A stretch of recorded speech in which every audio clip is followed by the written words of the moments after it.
Okay, gang, welcome back. Had to stop with the 357 because it was missing some parts. Excuse me. So had to order those, and hopefully they'll come in. Missing things like the oiler line and the oil filter, and what else? There was a few other things missing. The clutch cover. I went ahead and bought the clutch cover for one of those new Husqvarna 460 Ranchers. It's supposed to go on there no problem, and they're gray. They look better, and they have the chain adjuster is in the clutch cover itself rather than reaching through the clutch cover to turn a screw that's back behind there. It gets kind of wonky on the 357, the 346 XP, all that. One of the known upgrades that you can do to that is get the clutch cover for a 455 or a 460 Rancher, and you'll have a better chain adjustment system. So anyways, and this one is going to be that new gray that they're putting on the Husqvarnas now. So that's off to the side, and today I've been working on this. This is my Redmax GZ5000. And I finally went ahead and put stuffers in the crankcase.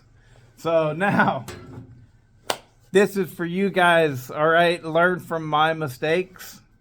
I'm sure there's info out there. I just didn't think to look because I didn't think that it was an issue. So the crank stuffers. Okay, let's use Husqvarna numbers. This is the Redmax 5000. But essentially, this is a red version of the Husqvarna 545 Mark 1. Okay? So this is a 545 Mark 1. And the only difference between that and a 550 XP Mark 1 is crank stuffers. Okay? Everybody knows this. Everybody knows this. I knew this. Right? So, I have a 550 XP right over there. That's just nothing but a parts saw. And so the whole plan has been to use those crank stuffers on this crank. Well, I got it all apart. I got a really expensive freaking case splitter and everything. I did all this jazz. I got it all apart. Pain in the ass. Pain in the ass. Right? But, it was doable. So I got the, long story short, right?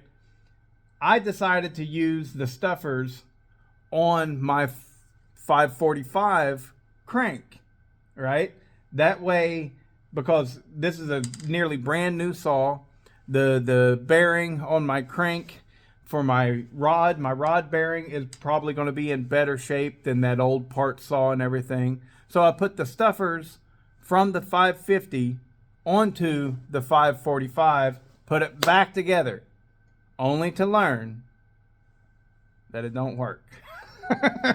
And I got to looking into it, and yes, the crank between a 550 and a 545 are different. They are thinner in order to make room for those stuffers. Okay, the journals of the crank are thinner. And it was, you barely turn it. And I was like, ah! Well, here's the real kicker. Well, these things are known. The crank seal on both sides, or the crank bearing, is the crank seal. Okay? So the metal to metal contact between your bearing and your crank shaft is the seal. Okay, now there's other seals and stuff like that, but that is one of them. So it's also a known thing, very known thing, to use something like this. Now this is a cheap Chinese knockoff. I thought I was buying the Loctite version of this. I wasn't, but it's the green Loctite.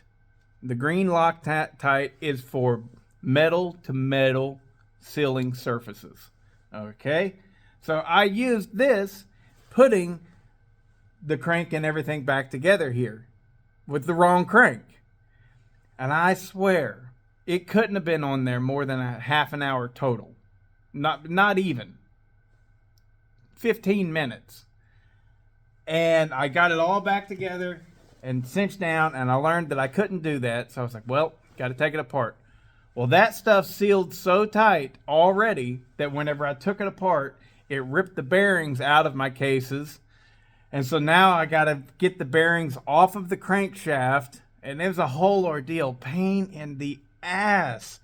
Finally, I have it all set up with the proper 550 crankshaft and the crank stuffers, and it rotates freely.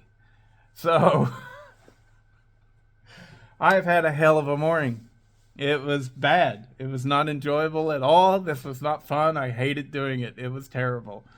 And part of the process, because it ripped my bearings out, you know, it pulled them out of the cases. They stuck to the crank because I had used this stuff, right?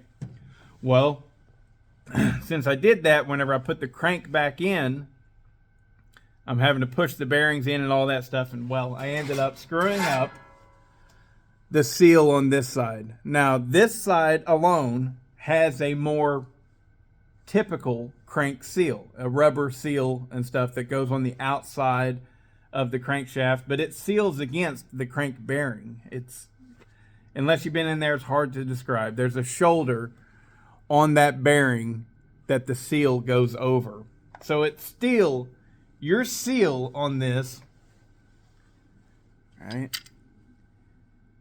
is between the crankshaft and that metal race of the bearing. And so this is the debacle of the Husqvarna 5 Series saws, at least the early ones. I guess the new 562 is supposed to have fixed that problem. The 572 is supposed to never actually have the problem, I believe. The 592 doesn't have the problem, I believe. But yeah, these early ones, design flaw. I've been bitching about Steel having the design flaw with their intake. Well, Husky has the design flaw with their bottom end, and it's a real debacle.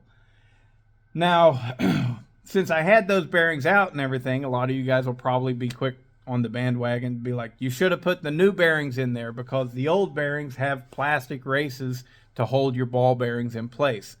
I get it. I know that. But it's also extremely expensive. I don't want to spend any more money. And it's possibly time consuming. I might not be able to get them here and all this stuff soon enough.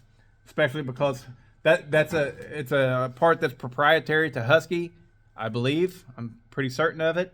It's a proprietary part, and we know that Husqvarna has had terrible issues with parts being on back order. So I decided to go ahead and put it back together. And the only thing that I need now for this saw to run, right, I need a new piston, because whenever I ported the old cylinder, which I'm not going with, I got another cylinder to port for this, but I messed around and I filed a little bit on the top of the piston, and I'm not going to put that piston back in here. So what we're waiting on to finish this is the crank seal on this side and a new piston. The new piston, I actually chose a Dukes piston. Their stuff is good. I've yet to have a single problem with the Dukes stuff.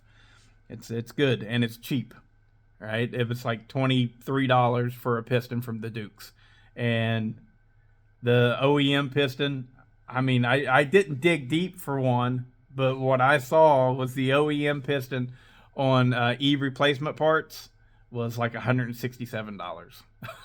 I'm just like, no, I'm not going to do that whenever I can buy a Dukes piston for $23. And I thought about getting a Meteor piston. I really did. I thought about that. But I was like, you know what? Meteor has been having a lot of their stuff outsourced and made by China, and it's probably the same piston. So I'm just going to go with the Dukes, put it together. Going to do some different port timing numbers than I did on this one. Ooh. Oh, I get that.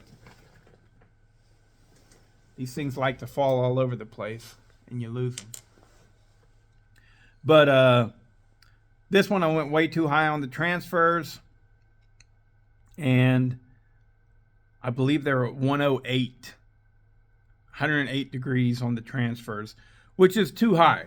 But you know, I was just trying and stuff and things and stuff. I don't know. So what I'll do different on the other cylinder is I'll set the transfers to 113. 112, 113. That's where I'm going to try and set the transfers. And we'll see how she runs. But we won't see today. That's the way it goes. And I got some errands to run, so I'm done in the shop today. Just thought I'd make this quick little video and say wish me luck, guys. It's been a hell of a morning. I hated taking that thing apart multiple times. But it's done now, and we're waiting for parts, and hopefully it's going to be a strong runner. And my goal is to run it in Michigan at the tip-up race. Hopefully it's going to rock out. Later.